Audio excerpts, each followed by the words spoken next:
Alors voilà, ce soir, on va faire un cours en direct d'Ashdod, sous les obus. Donc si vous entendez la sirène, ne paniquez pas. Enfin, vous n'avez pas à paniquer, c'est nous qui allons paniquer. Mais, on a l'habitude. Voilà, donc Parashat Vayera. Et on va faire une dracha orale, parce que des fois, c'est pas évident de faire une dracha écrite. Alors, c'est une paracha qui est très très intéressante en vérité, parce que c'est la première paracha, bon, on en parle peut-être un petit peu à la fin de l'Ech Lecha, mais c'est la première paracha où on va parler d'Yitzhak, d'accord? Donc on va faire la connaissance avec le deuxième patriarche, Rom, et donc la connaissance avec Yitzhak, ça va provoquer beaucoup de tensions dans la maison d'Abraham et de Sarah. On va en parler dans le détail, mais la naissance, la venue d'Yitzhak va remettre en question pas mal de choses dans la relation entre Sarah et Abraham. Et ça, on en parlera un peu après. Ce qui est important de comprendre, c'est qu'on a affaire à des événements qui sont très importants, comme le sacrifice d'Yitzhak, etc., le renvoi de Hagar et de Ishmaël aussi. Et il y a aussi une espèce de dispute entre Abraham et Sarah, une tension qui va s'éveiller très sérieusement.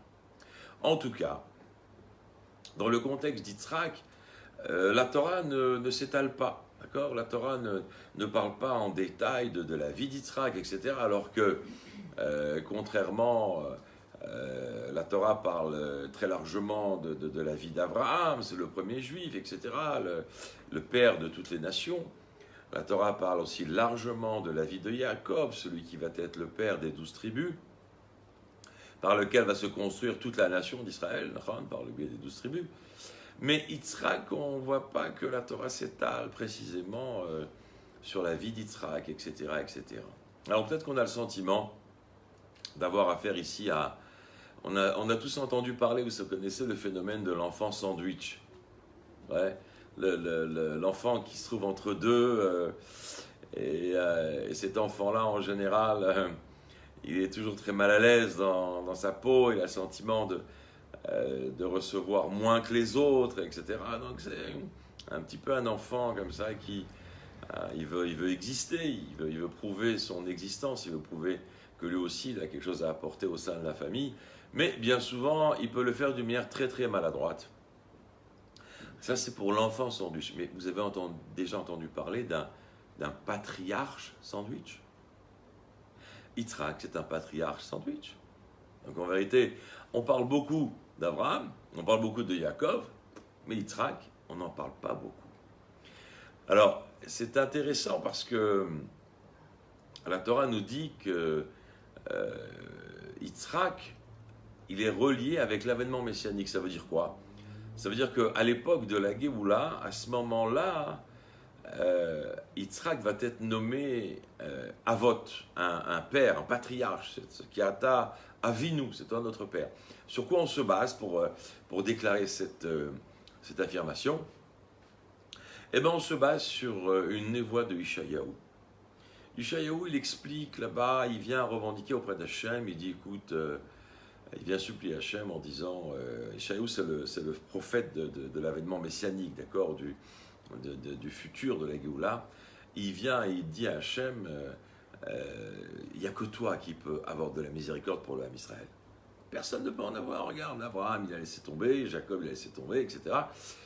Qui c'est qui va... Là-bas, Ishayahu il donne un passouk où il cite 2 fois le nom Av, père, Avot. D'accord? Qui ata Avinu, 2 fois Avinu. Et là, les commentateurs posent la question, pourquoi, lorsque Ishayahu désigne en vérité l'époque messianique, il cite 2 fois c'est Avot, c'est père, c'est Avinu. Alors, les commentateurs disent, la première fois, il est clair qu'on parle de Akadosh Baruch Hu. Mais la deuxième fois, les commentateurs disent qu'on parle de Yitzhak. Et là, on commence à poser la question, comment c'est possible que Dafka Yitzhak, lui, il ait un lien avec l'avènement messianique. D'autant plus que Yitzhak, dans la Kabbalah, il est le représentant de la rigueur, d'accord? Yitzhak, c'est Gvura. Avraham, c'est Chesed, donc l'amour, etc., la miséricorde. Yaakov, c'est Rachamim, c'est la compassion. Et Yitzhak, lui, Dafka, c'est l'homme qui représente la plus grande rigueur. Et là, le rabbi nous explique une Gemara très intéressante, la Gemara de Shabbat. Et il dit la chose suivante. Dans la Gemara de Shabbat, il y a une conversation un petit peu futuriste, comme ça, entre Akadosh Baruch Hu et les patriarches. Akadosh Baruch Hu, il s'adresse à Abraham en disant « Tu sais que ton peuple a fauté. » Alors Abraham, il dit « Ok, donc s'il a fauté, efface-le. Efface-le pour sanctifier ton nom. Il mérite d'être effacé. » Alors, en réalité, Akadosh Baruch Hu, il a été un peu surpris. Comme ça, nous dépeint un peu la Gemara de cette expression un petit peu pointilleuse, comme ça, très, très, très rigoriste d'Abraham. Il s'est dit, ok, donc dans ces cas-là, je vais m'adresser à un autre des patriarches. Il s'adresse à Yaakov. Et il dit à Yaakov, tu sais que tes enfants ont fauté. Alors Yaakov, il dit, puisque c'est le cas, alors efface-les. Alors si toi, Yaakov, tu demandes de les effacer, on va où là? Alors il dit, oui, il faut les effacer. Et là, on se rend compte qu'Akadosh Baruch Hu, en vérité, il ne trouve pas de partenaire dans ce Inyan-là. Et donc, il va absolument trouver quelqu'un qui est capable de rendre méritant le peuple d'Israël. Il n'est pas question ici. Et donc, entre guillemets, par manque de choix, il va s'adresser à Yitzhak.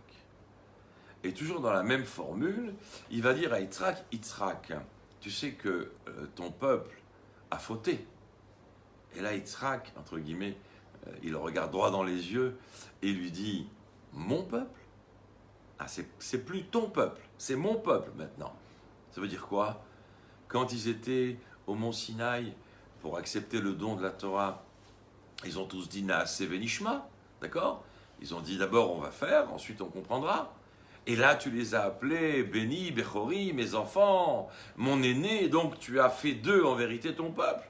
Et maintenant qu'on parle ici des fautes de l'homme, tu les appelles mon peuple, c'est plus ton peuple, toi, Kadosh Baruch Hu. Et là, ils rentrent dans une argumentation exceptionnelle. Écoutez bien ça, c'est formidable. C'est formidable parce que Yitzhak, il dit, attends, viens, on fait un peu le calcul de la vie d'un homme, que ça veut dire ils ont fauté. Et combien ils ont fauté? Combien un homme peut fauter, Bichlal? Alors, Yitzhak, il va faire un calcul avec Kadosh Baruch Hu, il dit, écoute, voilà, un homme, il vit en moyenne combien de temps? 70 ans? D'accord? Ok. Donc, s'il vit 70 ans, le Zohar nous apprend que les 20 premières années d'un homme, l'homme n'est pas jugé. Donc, de 70 ans, tu enlèves 20 ans. Donc, il reste 50 ans. Maintenant, Yitzhak, il dit, mais attends, mais sur 50 ans, tu peux prendre la moitié de ce temps-là et le soustraire, puisque pendant 50 ans, 25 ans, l'homme, il dort. D'accord? Dans la vie d'un homme, tu prends les heures de sommeil, hein, il y a facilement la moitié des heures de sommeil de cette vie-là qui sont où l'homme, il dort, tout simplement. D'accord? Donc, il reste combien? 25. Et il te dit maintenant, sur ces 25 ans, il te dit, tu peux encore en soustraire la moitié. Il dit, pourquoi tu soustrais la moitié? Il dit, parce que sur cette moitié-là, à 12 ans et demi, l'homme, il mange, il prie, d'accord? Il est affairé à certaines choses. Donc, il n'est pas automatiquement affairé à faire des fautes. Donc, tu enlèves de 25 ans, il reste 12 ans et demi. Alors, il a de dire, qu'est-ce que c'est que 12 ans et demi? Tu dis, l'homme, il a fauté, ce peuple, il a fauté. Bessachakol, 12 ans et demi de faute. Alors, Yitzhak, il dit comme ça, Dieu, prends la moitié, et moi je prends la moitié. Comme ça, on les rend méritants. Maintenant, regardez bien jusqu'où il va. Il dit, si toi tu veux pas prendre la moitié à Kadosh Baruch Hu, alors moi je les prends à 100%. Ces 12 années et demie, je les prends sur moi à 100%. Et il lui dit, parce que moi je peux me permettre du fait que j'ai commencé, j'ai fait Messirut Nefesh, j'ai été jusqu'au bout du Messirut Nefesh, j'ai fait don de moi, j'étais prêt à donner ma vie lors de la Hakeda, lors du sacrifice d'Yitzhak, et c'est moi le premier par rapport à Kadosh Baruch Hu qui a fait Messirut Nefesh. Donc moi, je peux prendre sur moi 12 ans et demi, j'ai pas de problème avec ça. Donc ici, il y a un dialogue futuriste comme ça dans cette Gemara qui est exceptionnel, où en vérité, Yitzhak, lui, personne ne s'attendait à ce que Yitzhak, qui est le représentant de la rigueur, d'accord, vienne défendre le Ham Israël comme il a fait.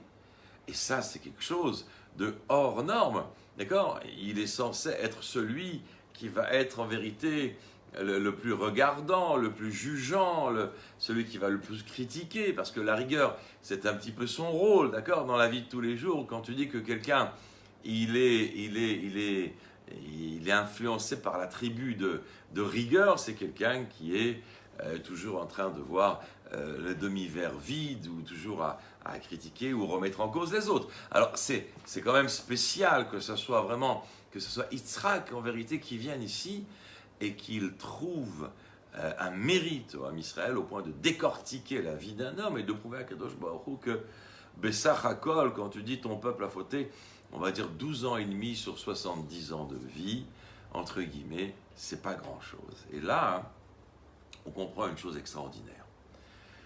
Ce que veut nous dire ici la Torah, c'est que l'objectif de la rigueur, en vérité, ce n'est pas pour faire chuter ou pour juger un juif. Au contraire, la rigueur, elle a un rôle de tremplin, d'accord? Et c'est ce qu'on voit chez Akadosh Baruch Hu, en vérité, à la base, d'accord, la position initiale de la création du monde. Dieu a dit, je vais créer le monde avec l'attribut de rigueur. Mais, comme vous le savez, ça n'a pas marché. Ça n'a pas marché parce que le monde n'était pas un réceptacle pour cet attribut de rigueur. Et l'Akadosh Baruch Hu a été obligé d'harmoniser en vérité sa création avec l'attribut de Chesed. Et à ce moment-là, on a pu voir cette harmonie qui a pu donner la possibilité aux créatures dans ce monde de pouvoir avoir un rôle dans le monde. Par contre, Akadosh Baruch Hu, lui, il a tenu cette rigueur, mais vous savez avec qui? Avec les tzadikim. Avec les tzadikim, Akadosh Baruch Hu juge et évalue l'acte d'un tzadik avec une très très grande minutie, vraiment aussi fin qu'un cheveu, comme nous dit la Torah. C'est-à-dire que la conduite d'un tzadik, elle est mesurée d'une manière très très minutieuse. Et là, à ce moment-là, oui, la rigueur est de pair, parce que chez un tzadik, justement, il doit arriver à un taux de pureté, il doit arriver à un taux de propreté spirituelle qui ne laisse pas place à aucune faute. En vérité, c'est ce que Akadosh Baruch Hu souhaitait au monde, souhaitait aux créatures, souhaitait aux juifs. Mais il s'est rendu compte que le monde n'était pas encore un réceptacle, et dans ces cas-là, alors, cette exigence n'était valable qu'auprès des tzadikim. Mais malgré tout, il n'a pas mis de côté, comme si il avait fait une erreur, d'accord, d'imposer cet attribut de rigueur. Simplement, cet attribut de rigueur va être mis de côté pour l'avènement messianique. Alors, ce qui est intéressant de comprendre ici, c'est que, contrairement aux définitions de base, la rigueur ici, ce n'est pas uniquement l'expression d'une méchanceté, l'expression d'une exigence, l'expression d'un manque de souplesse, etc. Au contraire, ici, la rigueur que l'on dépeint, c'est quelque part peut-être la plus grande des miséricordes. En vérité, la rigueur dans sa profondeur, elle habite la plus grande des miséricordes. Pourquoi? Parce que cette rigueur, quand elle est faite avec intelligence et qu'elle est faite pour booster, d'accord, c'est un tremplin pour l'homme. Vous savez tous comme moi que c'est plus facile d'acheter un cadeau à un enfant pour le calmer, même s'il a un mauvais comportement. Par contre, de punir un enfant pour son bien, ça c'est plus difficile. Donc celui qui s'entête à maintenir cette rigueur, mais pour le bien des choses, d'accord, pour que le émet se dévoile, pour que la personne qui subit cette rigueur puisse s'épanouir, puisse se développer, d'accord?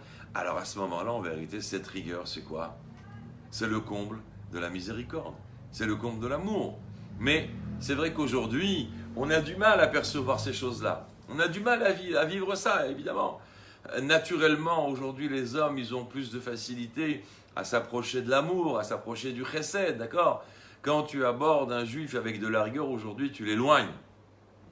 Parce que, de prime abord, cette rigueur, elle est exigeante. Et du fait de son exigence, alors évidemment, ça ne facilite pas la relation humaine. Mais malgré tout, il faut comprendre que cette rigueur, elle a un rôle. Elle a un rôle très sérieux. Je vous ai déjà raconté un petit peu cette histoire-là. Vous savez que quand on marche dans la rue et que quelqu'un tend la main, vous vous souvenez de cette histoire-là? Alors, un mouvement de recette, c'est quoi? C'est de dire, bon, c'est vrai que j'ai bossé toute la journée, j'ai gagné un peu d'argent, mais c'est pas grave, cet homme-là, il est dans la rue, il tend la main, je prends l'argent, je le mets dans la main et je m'en vais. Ça, c'est du chesed, d'accord? 100% chesed. Bien ou mal, on verra plus tard. Un deuxième cas de figure, vous avez toujours ce bonhomme-là qui tend la main. Mais cette fois-ci, la personne qui s'approche de cet homme-là, elle voit dans ses yeux que cet homme est un drogué. Alors, tout de suite, une réaction de rigueur. Non, je ne te donne pas d'argent. Par contre, si tu veux, tu viens avec moi, on va au supermarché, je te remplis un caddie et on l'amène là où tu veux. Et en chemin, la conversation se fait, la connexion se fait et il lui dit, écoute, si tu es sérieux, moi je m'engage à te payer 3 mois de désintoxication et peut-être plus que ça. Donc, la rigueur en vérité, le premier mouvement de rigueur qui a été de lui dire non, je ne te donne pas d'argent, mais je te prends dans un supermarché, ça prend combien de temps par rapport à l'autre qui a dit oui? D'accord, il a pris un billet, il l'a mis dans la main. Mais c'est peut-être le dernier billet que cette personne va pouvoir recevoir. Si cette personne-là, qui apparemment se drogue, tu lui mets un billet dans la main, d'accord? Il va acheter sa dernière dose. En vérité, ton chesed, c'est un chesed qui l'a tué. Donc en vérité, ce chesed va s'avérer la plus grande des rigueurs, la plus grande des condamnations. Alors qu'un mouvement premier de rigueur en disant non, je ne te donne pas d'argent, par contre je t'accompagne pour te remplir un caddie, alors ce qui se cache derrière ce non, c'est un grand mouvement de chesed et de rachamim. Donc il ne faut pas se laisser avoir par cette rigueur-là. Alors c'est vrai que, comme je l'ai dit, aujourd'hui on a du mal à percevoir tout ça, d'accord? On n'est pas des réceptacles pour ça, mais il faut savoir que lors de l'avènement messianique, à ce moment-là, c'est justement Yitzhak qui va un petit peu dominer toutes ces forces, d'accord, tous ces attributs d'Akadosh Baruch Hu par cette rigueur-là, parce que justement cette rigueur elle va s'avérer porteuse, elle va s'avérer être capable justement de pouvoir faire atteindre tout le Ham Israël à l'avènement messianique. C'est cette rigueur-là de Yitzhak qui apporte tout ça. Donc, un jour viendra où on comprendra, parce que c'est vrai qu'il y a une grande question, comment c'est possible? Vous savez que tous les attributs, ce sont des caractères, des traits de caractère de Dieu, d'accord? Alors comment tu peux dire que Dieu il a un trait de caractère de rigueur, alors que Dieu il n'est que bonté, etc., etc. Alors, nous n'avons pas encore une fois la capacité de le discerner aujourd'hui, mais un jour viendra où on pourra voir que cette rigueur en vérité, elle a un objectif, l'objectif de diffuser le bien et de permettre à l'homme de se développer et de s'optimiser, d'accord, de s'épanouir dans sa Torah et dans ses mitzvot. Ça n'a qu'un objectif, c'est de projeter l'homme à une plus grande proximité avec Akadosh Baruch Hu. Donc aujourd'hui, c'est très difficile de le vivre. Mais, Be'ezrat Hashem, dans la Géoula Amétit vers Shlema, alors on le verra clair et net. En attendant, tout ce qu'on peut demander, en vérité, à notre époque, lors de cette requête de l'avènement messianique, c'est que les choses se fassent avec miséricorde et avec rachamim. Parce qu'on voit bien qu'aujourd'hui, on est dans la dernière ligne droite avant la Géoula Métit Vachlema, et des fois les événements sont un peu bousculants. Et on a le sentiment que ça peut s'enflammer en 2 temps, 3 mouvements. Mais Bezrat Hashem, il faut savoir que tout cela peut aussi se dérouler dans un chesed et avec beaucoup de miséricorde. Et c'est ce qu'on souhaite à tous, d'accord? Voilà. Première partie. Deuxième partie, alors ça c'est une partie que j'apprécie personnellement énormément, c'est le rapport Sarah-Abraham avec Agar. Sarah, vous vous souvenez de l'épopée de Sarah, qui ne peut pas avoir d'enfant. Maintenant, à quelle époque ça se passe tout ça? Quand Abraham et Sarah descendent en Égypte, vous vous rappelez tous cette situation, où plus on descend en Égypte, donc plus on descend vers un niveau matériel, vers la grossièreté, d'accord? Alors Abraham, il dit à Sarah, tiens, j'avais jamais remarqué que tu étais aussi jolie. Comme j'ai dit plus d'une fois, si elle avait été une Marocaine, elle aurait pris une droite. Mais sur ce moment-là, d'accord, ils vont rentrer en Égypte, et le pharaon, il va subir tous les sévices que Kadosh Baruch Hu lui prépare, et dans ces cas-là, tout de suite, il va avoir peur, en disant, mais attends, mais qu'est-ce que vous m'avez fait? Si c'est la femme de quelqu'un, pourquoi tu m'as fait ci, etc., etc. Donc de là, ils vont ressortir avec des cadeaux, etc. Mais, vous savez qui est Agar? Agar, c'est la fille de Pharaon. Et donc, quand Sarah, elle se trouve avec Pharaon, Pharaon lui dit, écoute, tu vois, j'ai rien fait, je vous ai respecté, maintenant je veux que tu me rendes un service. Regarde cette jeune fille, Agar, elle est très gentille, Potiphéra, elle est très gentille, très sympathique. Prends-la avec toi. Qu'est-ce qu'elle va grandir ici en Égypte avec ces sauvages-là? Prenez-la avec vous, prends-la comme servante, et au moins là-bas, elle va grandir avec des gens normaux, elle va grandir avec des gens qui sont dignes d'une moralité. Ici, c'est tous des sauvages. Et Sarah accepte. Quand, avec le temps, Abraham, lui, il voit qu'il ne peut pas avoir d'enfant avec Sarah, Sarah, elle lui dit, eh bien, prends ma servante. Peut-être que d'elle, j'aurai une descendance. Et c'est bizarre, ça veut dire que ça peut te faire si elle met au monde quelqu'un. Pourquoi tu aurais une descendance de Agar? Alors, il y a deux explications à ça. La première explication, elle est que, vous savez qu'une servante, à l'époque, elle appartient corps et âme à sa maîtresse. Donc, ça veut dire, même les enfants de la servante appartiennent à la maîtresse. Donc, c'est comme si les enfants de cette servante appartenaient à Sarah, et dans ces cas-là, c'est comme si ça lui appropriait une certaine descendance. Petit A. Petit 2, le Zohar nous dit le fait que Sarah, d'accord, entre guillemets, elle a joué le jeu jusqu'au bout. Ça veut dire quoi jusqu'au bout?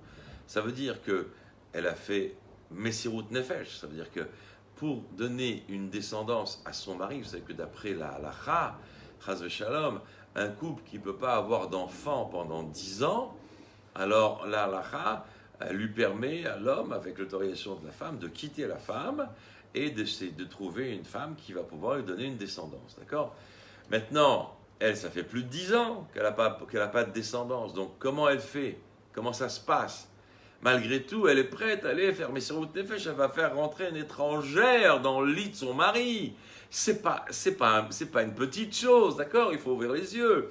Même si tu dis oui, à l'époque, parce qu'on le lit très facilement, d'accord? Dans le courant des parachiotes, on veut tu en voilà, et on se trompe, et vas-y, prends ma sœur, mais c'est pas grave, Rachel, Léa, etc.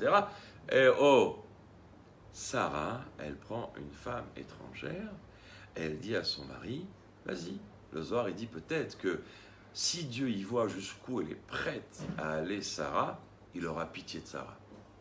Et le fait qu'elle a été prête de mettre une femme étrangère dans le lit de son mari pour avoir une descendance, pour pas que son mari soit frustré, alors de là, Kadosh Baruch Hu, il la bénira pour qu'elle ait elle-même aussi une descendance.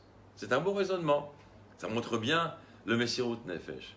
D'accord? Donc c'est Agar qui va avoir un enfant. Cet enfant, c'est Ishmaël. Ishmaël est le premier-né de Abraham. D'accord? Maintenant, au début, Agar, quand elle arrive dans la maison de Sarah, elle rase les murs. Parce qu'elle sait qu'elle vient de la maison de Pharaon. C'est une servante. Mais quand Agar donne un garçon à Abraham, à ce moment-là, madame, elle lève la tête, elle vient et elle commence à dénigrer Sarah Imenu. Elle commence à lui faire des allusions, moi je peux donner un enfant, pas toi, etc., etc. Mais Sarah lui rend la monnaie de la pièce. Ça veut dire que Sarah, elle n'hésite pas à la faire travailler très durement, à la considérer comme une servante. Et suite à cela, Agar, elle va fuir la maison de Sarah. Elle fuit la maison de Sarah, elle va se retrouver dans le désert, là-bas vient la voir un ange, et il la voit dans cette détresse, d'accord, et lui dit, ne crains rien, retourne dans la maison de ta maîtresse, tu auras un enfant, tu auras un garçon, et de lui tu auras une multitude dans ta descendance. Maintenant, la question qui se pose ici, quand Sarah, elle quitte ce monde,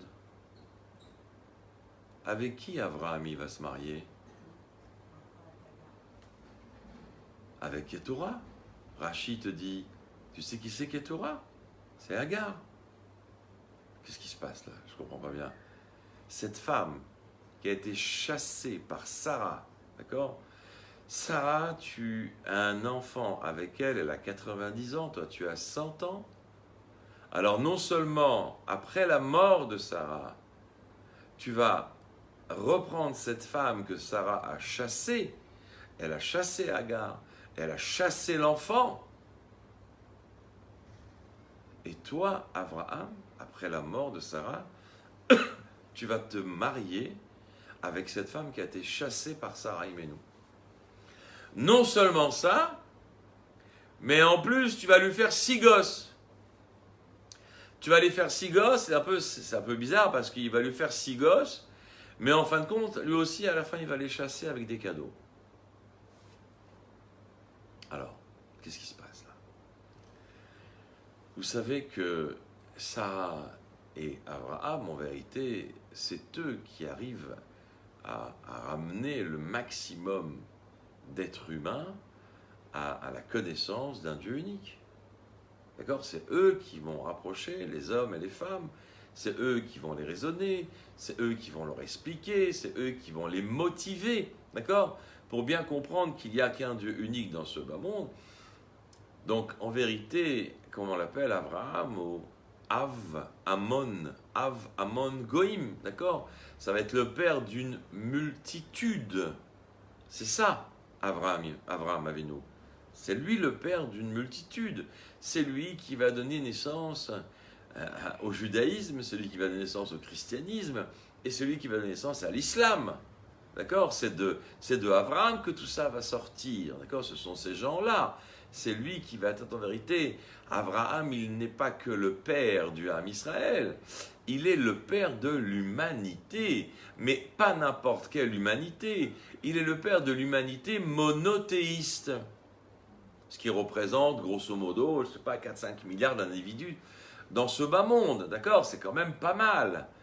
Donc le travail, lui, qu'il a, c'est de diffuser le monothéisme. Mais malgré tout, je viens souligner son rôle et sa responsabilité, mais il y a aussi un côté moral face à Sarah. Et là commence la dispute. Commence la dispute entre Sarah et Abraham. Sarah, elle lui dit, mais on va avoir un enfant. Et Abraham, il lui dit, mais j'ai déjà un enfant. J'ai déjà Ishmaël. C'est mon aîné. D'accord? J'ai pas besoin de plus, entre guillemets. Et là, il y a une dispute, donc ils ne peuvent pas manger ensemble, ils ne peuvent plus sortir ensemble, dès qu'ils vont au resto, c'est une dispute, etc. En bref, il y a eux qui étaient les numéros 1 du Shlom Bayit, il faut qu'ils trouvent quelqu'un qui va leur faire un Shlom Bayit. Lui, il lâche pas le morceau. Il dit, mais attends, qu'est-ce que tu fais là? Oh, personne t'a demandé de la prendre, cette femme-là, Agar. Moi, je t'ai rien demandé. C'est toi qui l'as pris, Agar, et maintenant tu veux la virer comme un smartout, comme un chiffon. C'est pas normal, tu n'as pas le droit de faire ça. Tu l'as prise, tu l'as rentrée chez toi à la maison. Tu n'as pas le droit de l'expulser comme de la pourriture. C'est pas normal de faire ça. Et moi, j'ai un garçon aîné, Ishmaël. Abraham, il adore son fils. C'est un problème. Comment on fait? Et vous savez qui c'est qui va leur faire le Shlom Bayit? Hein? Les anges? Non, c'est Akadosh Baruch Hu lui-même. Et vous connaissez toute cette phrase très connue, que beaucoup de femmes se servent d'Afka. Et là, Dieu va dire à Abraham, Kol ma shetomar lecha Sarah, shma bekola. Tout ce que te dira Sarah, exécute, fais ce qu'elle te dit. Ah! Comment? Pourquoi? Déjà l'embrouille, ça veut dire... il savait bien que de toute manière, elle ne va pas te lâcher, donc elle va gagner, laisse tomber, fais ce qu'elle te dit rapidement, comme ça, t'es tranquille. Mais c'est quand même quelque chose de hors norme. Et je vais vous dire pourquoi c'est hors norme.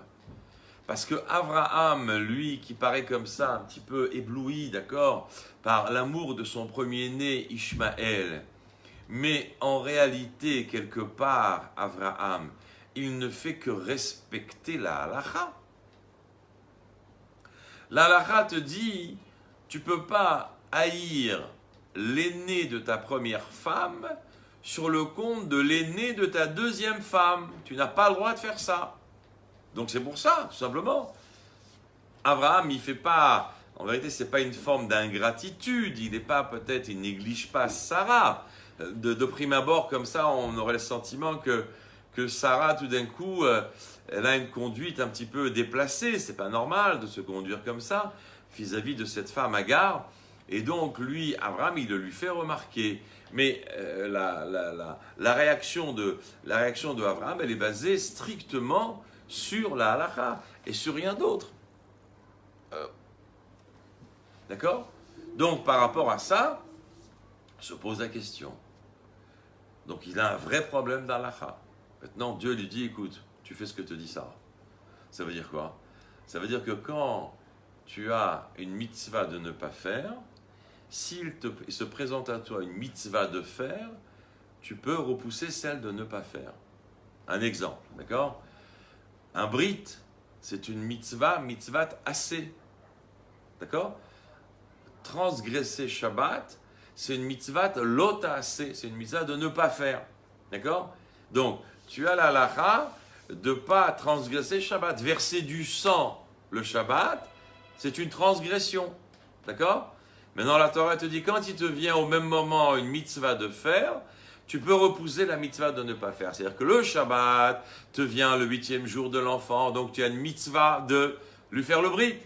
Donc tu peux repousser la mitzvah de ne pas verser du sang le Shabbat. Donc, ici, la mitzvah de ne pas faire pour Abraham, c'est de ne pas haïr l'aîné de sa première femme sur le compte de l'aîné de la deuxième femme.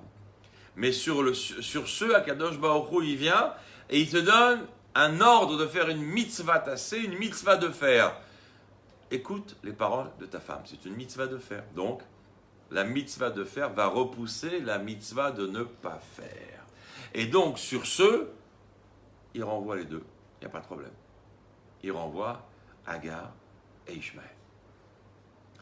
De là, on comprend que la revendication de Sarah, elle est certainement bien au-delà d'une jalousie basse, d'accord, ou d'une vengeance, d'accord, auprès de cette femme. Agar, pas du tout.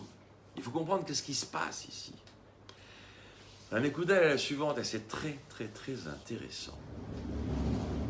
Ici, Sarah, elle comprend au plus profond d'elle-même que ces deux enfants ne peuvent pas grandir dans le même endroit. Ces deux enfants ne peuvent pas grandir ensemble. L'un va véhiculer l'héritage du Ham Israël. L'autre, en vérité, va s'accaparer d'un mérite, d'accord? Peut-être parce que, quelque part, sa mère, elle a été renvoyée d'une manière un petit peu inhumaine, d'accord? Et surtout, et aussi, nos sages nous disent, parce que Ishmaël a fait un brit. Le fait que Ishmaël a fait un brit, et c'est ce qu'on vit, nous, à Ashdod aujourd'hui, hein, grâce à ça, hein, au Racham, ils peuvent nous envoyer des obus et personne ne réagit, Dieu bénisse. Donc, ça veut dire quoi? Ça veut dire qu'ils ont ils ont un droit de regard sur la terre d'Israël grâce à ce brit que Ishmaël a fait. Alors de là, on pose la question. On dit, attends, 2 minutes. C'est vrai que nous, le Ham Israël, à 8 jours, quand on fait un brit à un enfant, c'est une alliance avec Akadosh Baruch Hu. C'est une alliance avec Dieu que Dieu décide de la sculpter dans le corps d'un homme, dans le corps de ce bébé. D'accord ? Donc, de par cet acte physique, d'accord, il y a une alliance profonde avec Akadosh Baruch Hu et c'est reconnu en tant que tel.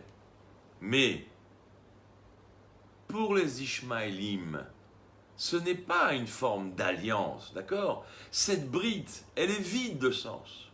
C'est pas comme chez nous, aujourd'hui, à l'âge de 8 jours, si tu n'as pas fait le brit à ton fils et qu'il n'y a pas une justification médicale, tous les jours que cet enfant-là n'a pas eu son brit, tu as transgressé un interdit. Tu as transgressé une mitzvah tassée, une mitzvah de fer. C'est très grave. Mais un beurre, s'il ne fait pas son brit à l'âge de 13 ans, bon, c'est plus une tradition, d'accord? Ce n'est pas une injonction sine qua non pour faire partie de l'islam que de se faire circoncire à l'âge de 13 ans pour un musulman, alors que pour un juif, c'est sine qua non. Cette brit, ce brit-là, c'est sine qua non, d'accord, sa rentrée officielle dans le judaïsme. Donc, ce brit-là, il a un sens. Alors, maintenant, on nous explique que tous les mélanges, d'accord, tous les mélanges à travers les générations, c'est ça qui, en vérité, a provoqué la fragilité du Ham Israël. Et c'est sur ça que Sarah n'est pas prête d'accepter quoi que ce soit, aucun mélange. Il n'est pas question que cette femme éduque son enfant dans la maison de mon enfant. Il n'est pas question que ces deux enfants grandissent ensemble pour que l'un influence l'autre. Il n'est pas question de prendre ce risque-là. Yitzhak, il doit grandir dans la plus grande des saintetés, dans une kedusha exceptionnelle, parce que c'est lui qui va véhiculer l'héritage du Ham Israël. Et ça, c'est pas une chose qui est entendue d'emblée, mentalement parlant, par Avraham Avinu. Et on va le voir au moment de la Hakeda, au moment du sacrifice, d'accord? Akadosh Baruch Hu, il dit à Avraham, allez, prends ton aîné. Lequel? Prends ton chéri. Lequel? Prends ton garçon. Lequel? Comment lequel? Pour lui, ce n'est pas évident que Yitzhak, c'est le chéri, l'aîné, et ton garçon. D'accord? Ishmaël aussi, il a sa place, et il adore Ishmaël, il aime beaucoup Ishmaël, on ne peut pas dire le contraire. Malgré tout, Abraham, ici, il doit subir une épreuve. Et c'est une grande épreuve pour lui, quelque part. Mais Sarah ne lâche pas le morceau. Il va se rendre compte. Abraham, quand est-ce que nous, on va comprendre que Abraham a compris? Ça sera en fin de paracha et surtout celle de Chaye Sarah, celle de la semaine prochaine. Que, en vérité, Chaye Sarah, qui parle, le titre de la paracha, c'est la vie de Sarah. Mais toute la paracha, on donne des détails sur la mort de Sarah.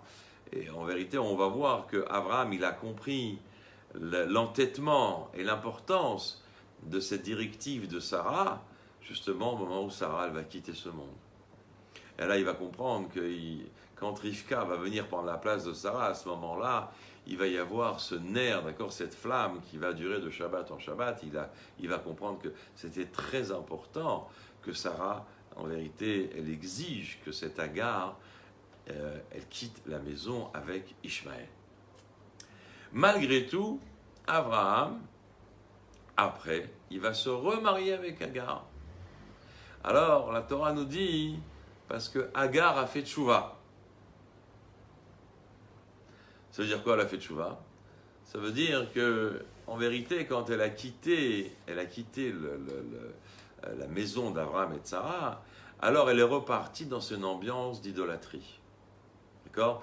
Et là-bas, l'idolâtrie était très, très, très, très, très forte à l'époque. C'était de l'idolâtrie très, très puissante. D'accord? C'est pas Stam, un petit mouvement d'idolâtrie. Et d'ailleurs, il y avait même des idoles desquelles on faisait des sacrifices humains devant ces idoles-là. D'accord? Donc c'était quelque chose de très, très poussé, l'idolâtrie de l'époque. Donc le Zohar nous dit... Le Zohar nous dit qu'en vérité, elle va faire teshuva et c'est pour ça que Abraham, il va la remarier et il va lui faire encore 6 gosses. Maintenant, ce qu'on ne comprend pas, ok, tu lui as fait 6 gosses, alors pourquoi tu les renvoies ces gosses-là maintenant? Alors Torah nous dit qu'Abraham va comprendre que de ces enfants-là, il ne pourra rien sortir de bien. Donc pour ne pas les vexer, pour ne pas les humilier, alors il va les renvoyer avec des cadeaux. Au moins, il va être quitte à ce niveau-là de ne pas avoir été inhumain quelque part. Mais ce qui est important ici de comprendre, c'est que la grandeur de cet homme, d'accord, qui est Abraham, et on dit que le chesed extrême d'Abraham, c'est lui qui a donné naissance à Ishmaël. Ça veut dire que le chesed, quand il n'est pas en harmonie avec son attribut contraire, d'accord, s'il n'y a que du chesed, ça peut amener des catastrophes, d'accord, s'il n'y a que de l'amour, que de la miséricorde, etc., ça peut amener que des catastrophes. Il faut un zeste de rigueur pour que les choses elles soient beaucoup plus équilibrées et que ça soit un acte qui soit porteur, d'accord. Et c'est pour ça que il y a une phrase très connue, vous savez que les gens qui étudient la Torah, alors il y a une phrase qui est connue qui dit « Quelle est cette femme vertueuse ?» Ezo Isha Kshera Aosat Retson Baala. Vous connaissez peut-être ce verset-là. On nous dit « Quelle est cette femme vertueuse qui fait la volonté de son mari ?» En clair de dire, une femme qui fait tout ce que son mari lui demande, alors elle va s'appeler la femme vertueuse, d'accord? Bon, ça fait un petit peu primitif comme perception. Alors évidemment, ça, on raconte la blague sur un jeune homme qui va au kollel, la première année du mariage avec sa femme, et il rentre le soir, il dit « Ah chérie, j'ai appris un verset très sympa, moi j'aime bien en tout cas, où voilà, quelle est la femme vertueuse, celle qui va faire la volonté de son mari. Alors vas-y, fais-moi ci, fais-moi ça. » Alors la jeune fille elle dit « Écoute, Baba, tu vas pas me la faire à moi, toi tu étais au kollel, moi j'étais au séminaire avant toi, et j'ai appris une autre version de ce verset. En vérité, la Torah nous dit « Ezo Isha Ke Sarah, Aosa, Abona, Amegala, et Retson Baala. » Quelle est cette femme comme Sarah, pas Keshera, cachère, vertueuse, Ke Sarah, comme Sarah, qui est capable de dévoiler, de modeler la vraie volonté de son mari, ça veut dire de dévoiler la vraie volonté profonde de son mari, et pas simplement des choses superficielles. Donc en vérité, c'est ça la femme vertueuse. La femme vertueuse, c'est celle qui va, par sa conduite ou par ses réactions, en tout cas, ou par peut-être certains sujets dans lesquels elle va s'entêter, c'est cette femme-là qui va permettre de dévoiler la vraie nature de cet homme, surtout un homme comme Abraham, d'accord? C'est quand même pas n'importe qui, c'est le premier qui va dévoiler le monothéisme dans le monde, donc c'est quelqu'un qui est exceptionnel, d'accord? Et on le voit bien dans cette paracha qui est jumelée aussi avec le phénomène de l'hospitalité, d'accord? Tu es en train de parler avec Akadosh Baruch Hu et tu le mets sur R2, tu dis attends, j'ai du monde, on reprendra la conversation un peu plus tard, ça ne te dérange pas? Eh oh, tu parles avec le Créateur. Mais tu vois bien que dans l'esprit d'Abraham, l'hospitalité, ça veut dire faire du bien au monde, c'est quelque chose de sine qua non. Il ne peut pas vivre autrement, d'accord? C'est un hyperactif à ce moment-là. Même après avoir un brit, et on dit que le 3e jour du brit, c'est le jour le plus douloureux. Malgré tout, il est là, Bechomayom, il est là dans la chaleur torride. Il est devant, il est debout, il regarde. S'il ne trouve pas quelqu'un est passé à ce moment-là, Akadosh Baruch Hu, il lui envoie 3 nomades, d'accord, etc. Chacun qui va venir donner son message, etc. Donc on voit que l'homme en lui-même, c'est un homme qui est voué à l'humanité, qui est voué à faire le bien, qui est voué à transmettre un certain message. Mais en vérité, ce message, en tout cas la qualité de son message et la profondeur de son message, il le doit à Sarah, évidemment. C'est grâce à Sarah qu'il va pouvoir en vérité optimiser sa mission dans le monde. Il n'y a que elle qui a réussi à lui donner les forces, d'accord, de lui faire comprendre. Et ça n'a pas été facile qu'il comprenne la chose, qu'il accepte la chose. Malgré tout, après que Sarah va quitter ce monde, il va lui-même comprendre qu'il n'y a pas d'autre façon de gérer la chose. À partir du moment où tu prends la responsabilité, d'accord, de véhiculer l'héritage de tout le peuple d'Israël, tu ne peux rien négliger. C'est pas possible de négliger quoi que ce soit. Et on voit en vérité que ce père d'une multitude de nations, d'accord, il va donner naissance à Mahomet, il va donner naissance à Jésus, etc. D'accord, tout le monde va sortir de lui. Et la Torah nous dit en vérité, le Rambam il explique dans les Ilchot Melachim, dans les lois de la royauté, où là-bas il explique les lois de Mashiach, il dit que en vérité ce terrain qui va être préparé par les autres religions, par le christianisme ou par l'islam, c'est un terrain qui prépare en vérité l'humanité à la notion du Messie. Et ça, c'est quelque chose qui va être quelque part modelé par Abraham Avinu. Abraham Avinu va dévoiler ce monothéisme, etc. Et donc tout ça, ça va être véhiculé à travers les générations et ça va prendre les formes que ça va prendre. En vérité, le Rambam, il écrit ça 1800 ans. D'accord, il y a 1800 ans. Donc il y a 1800 ans, il n'y a même pas Mahomet. Et le Rambam, il écrit que tout ça, c'est pour dévoiler Mahomet. Qu'est-ce que tu racontes là? C'est-à-dire que avant même l'histoire de Mahomet, la Torah, le Zohar, il explique que oui, il viendra des religions qui sont là pour préparer le terrain pour le Ham Israël, pour l'avènement messianique. C'est formidable. Et donc en vérité, la préoccupation inconsciente ou subconsciente d'Abraham, c'est justement d'arriver à l'apothéose de l'avènement messianique. Et ça, Sarah, elle le comprend parce que c'est un long fil conducteur. La vie n'est plus un long fleuve tranquille. D'accord? C'est fini ça. Il n'y a plus de tranquillité. Tout le monde doit se battre pour véhiculer une profondeur, pour véhiculer un message. Tout le monde doit se battre. Et peut-être les choses ne sont pas immédiatement apparentes. En tout cas, elles ne sont pas immédiatement évidentes. Mais il y a un processus divin qui vient s'habiller dans l'inconscient, dans le subconscient, même des patriarches. Et les choses vont être dévoilées au fur et à mesure. Et on est obligé de dire que celles qui ont le mérite de dévoiler ça, ce sont les matriarches. Ce sont elles qui vont, au fil des générations, donner cette lucidité à leur mari, afin que personne ne perde l'objectif de vue. C'est clair et net. Donc, c'est comme ça qu'on parle en vérité de Sarah.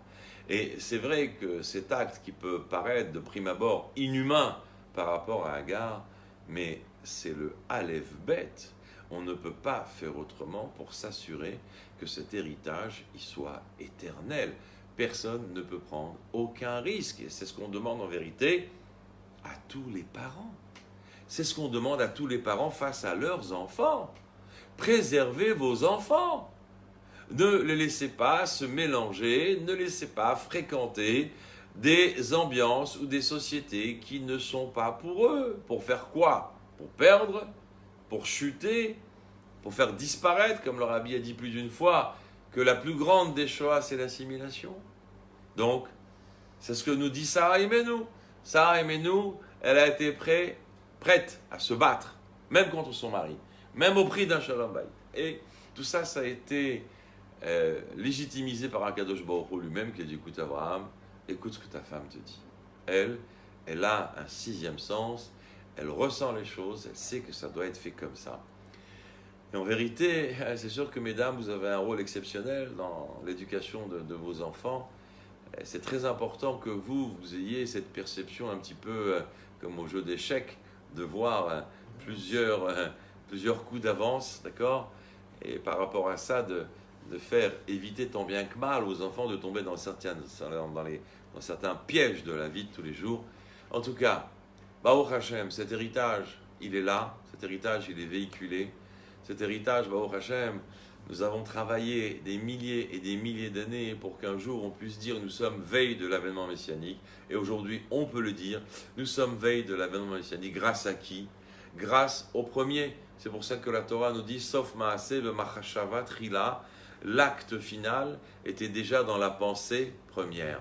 Dans la pensée première de Sarah Imenu, alors il y avait déjà cet acte final de l'avènement messianique.